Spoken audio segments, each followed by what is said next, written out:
मौला एसडीएम ललितादित्य नीलम के निर्देश पर धूर नक्सल प्रभावित ग्राम पाटन खास की पूर्व माध्यमिक शाला पाटन खास में थाना प्रभारी द्वारा छात्रों की कक्षा ली गई और गणित और सामान्य ज्ञान पढ़ाया गया। इसमें छात्रों ने बढ़ चढ़कर सहभागिता दिखाई। पुलिस को शिक्षा के रूप में अपने बीच पाकर बच्चे बहुत उत्साहित और खुश हुए। बच्चों में पूछे गए प्रश्नों के उत्तर देने और सामान्य ज्ञान के बारे में काफी उत्साह दिखाई दिया बच्चों में।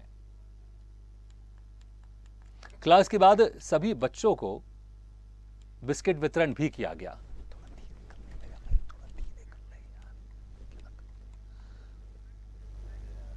और इस वक्त हमारे साथ जुड़ गए हैं टीआई साहब आशीर्वाद जी। आशीर्वाद जी, आपका बहुत बहुत स्वागत है स्वदेश न्यूज में।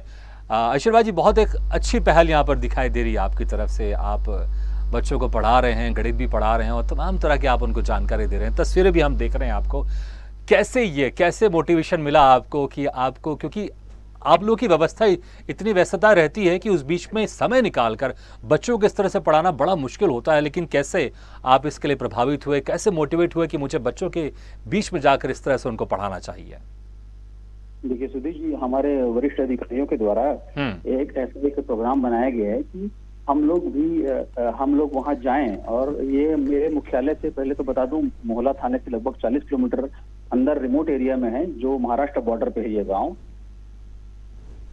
जी बिल्कुल बिल्कुल। आशीर्वाद जी, महाराष्ट्र बॉर्डर पे है ये गांव। और तो इन्होंने, हमारे वरिष्ठ अधिकारियों की यही सोच थी कि हम एक पुलिस वाले, एक ऐसे एक इमेज है कि एक रूड, एक टफ होते हैं। पुलिस क्यों है? तो चोर को पकड़ने के लिए। अदरवाइज बच्चों, हम ये, हमारा ये था कि हम बच्चों के साथ भी जुड़ सकते हैं और किसी के साथ भी कोई हमसे आसानी से जुड़ सकता है, हमसे संवाद स्थापित कर सकता है। और खासकर बच्चे जो हैं, वो हम बच्चों तक भी पहुंच अपनी रखते हैं और वो भी हमारे साथ संवाद स्थापित कर सकें और हमको समझ सके और हम भी उनके पास जा सके। तो इस सोच के साथ हमारे वरिष्ठ अधिकारियों द्वारा एक ये नई पहल की गई थी, जिसके तहत आज मैं पाटन खास गांव में गया था और बच्चों को उनकी क्लास ली थी। अच्छा, किस तरह की आपने वहां पे चुनौतियां देखी जब आप, क्योंकि एक तरफ आप बदमाशों से और चोर चुक्के से आप भिड़ते हैं, लेकिन दूसरी तरफ वहीं जब मासूम बच्चे रहते हैं उनको पढ़ाना पड़ता है, तो किस तरह से आपने देखा, किस तरह के डिसिप्लिन में बच्चे थे और कितनी चुनौती थी? क्योंकि जो आपका काम है, रेगुलर काम, उसमें आप बदमाशों से निपट रहे हैं, चोर चुक्के से निपट रहे हैं, वहीं दूसरी तरफ छोटे छोटे मासूम बच्चों को पढ़ाना है, तो कितना चुनौती भरा ये काम था आपके लिए?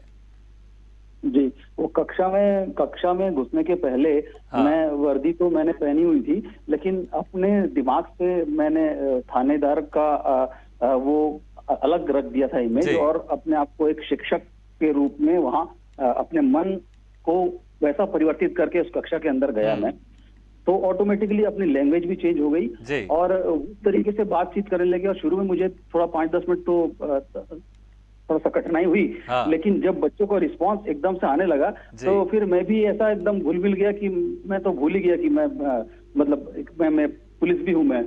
तो मैं उनके साथ एकदम शिक्षक और वाला एक संवाद स्थापित होने लगा 10-15 मिनट के बाद। और फिर दो लेक्चर ऐसे होने लगे कि मतलब 2 पीरियड ऐसे बीत गए कि पता ही नहीं चला। और उन लोगों ने भी मतलब जो नई नई चीजें थी, उनको कुछ ऐसी बातें थी, जैसे मैंने पूछा तो 1-2 बच्चों ने, छोटे थे वो, क्लास 4 के भी थे, तो उसमें से उन्होंने बताया कि छत्तीसगढ़ की राजधानी नई दिल्ली। तो वो जब मैंने उनको बताया कि कौन सी कहाँ की राजधानी है और एटलस भी दिखाया, तो फिर उनको एक नई चीज लगी कि नहीं, हाँ, ये समझाने का एक नया तरीका है। और फिर मतलब बार बार और भी कुछ फिर उनकी जिज्ञासा और पूछते रहे तो ये ऐसा लगने लगा कि हाँ, इनके अंदर बहुत जानने की वो है, मतलब सोच उनकी और जानने की क्षमता है। और पुलिस मतलब पहले देख के तो ये बोले कि सर आप पढ़ाएंगे ऐसा? तो मतलब एक लगता ना कि पुलिस वाले पढ़ाएंगे। फिर चालू हुआ संवाद। तो फिर जी, अच्छा, किस तरह के प्रश्न बच्चे पूछ रहे थे आपसे और कौन सा ऐसा प्रश्न था जो आपको लगा, अरे मैं तो ऐसी उम्मीद नहीं कर रहा था और यहाँ छोटे छोटे बच्चे इस तरह का भी प्रश्न कर सकते हैं और कर रहे हैं? हाँ, अभी उन लोगों ने शायद सुना होगा कि अभी अब हमारे यहाँ भारत में नए राष्ट्रपति का चुनाव हुआ है, लेकिन उनको नाम नहीं मालूम था। तो एक बच्ची थी, उसने मेरे से पूछा कि सर राष्ट्रपति का क्या है, हमारे नए राष्ट्रपति का क्या नाम है? तो मैंने फिर पहले उससे पूछा कि आपको कैसे मालूम चला कि हमारे यहाँ नए राष्ट्रपति हुए हैं? तो फिर उसने बताया कि सर मैं कोई बात कर रहा था ना, तो मैं सुनी थी। अच्छा, कहीं पर मैंने किसी से सुना है, रेडियो या टीवी में कहीं सुना है, लेकिन मुझे नाम नहीं पता। तो ये मेरे को अच्छा लगा कि वो अपडेट होने की कोशिश कर रहे हैं उसमें रिमोट एरिया के बच्चे भी, और जिज्ञासा तो उनमें भी है। नहीं, बिल्कुल आशीर्वाद जी, बिल्कुल। और जिस तरह से आप लोग की मुहिम है, ये वाक़ई काबिल-ए-तारीफ़ मुहिम है, क्योंकि अक्सर हमने देखा है पुलिस को एक दूसरी भूमिका में, लेकिन जब पुलिस शिक्षक की भूमिका में भी आते हैं, तो समाज में इसका एक अच्छा मैसेज जाता है। और जो अक्सर ऐसे कहा जाता है कि पुलिस अक्सर डाँटती है, लेकिन नहीं, पुलिस डाँटती नहीं, पुलिस यहाँ पर पढ़ाती भी है। पुलिस सुरक्षा भी करती है और पुलिस बच्चों के बीच में जाकर उनको प्यार से पढ़ाती भी है और उनके शिक्षा को लेकर भी उनको जागरूक करती है। आशीर्वाद जी, बहुत-बहुत शुक्रिया हमारे साथ जुड़ने के लिए। जी और ऐसे ही पुलिस विभाग बेहतर काम करते रहे और पुलिस विभाग ऐसे ही बच्चों के बीच में शिक्षा को लेकर उनमें एक जागृति पैदा करते रहे। इसके लिए आपको बहुत बहुत शुभकामनाएं और भविष्य के लिए भी आपको बहुत बहुत शुभकामनाएं। और एक बार फिर से धन्यवाद हमारे साथ जुड़ने के लिए और हमसे बातचीत करने के लिए।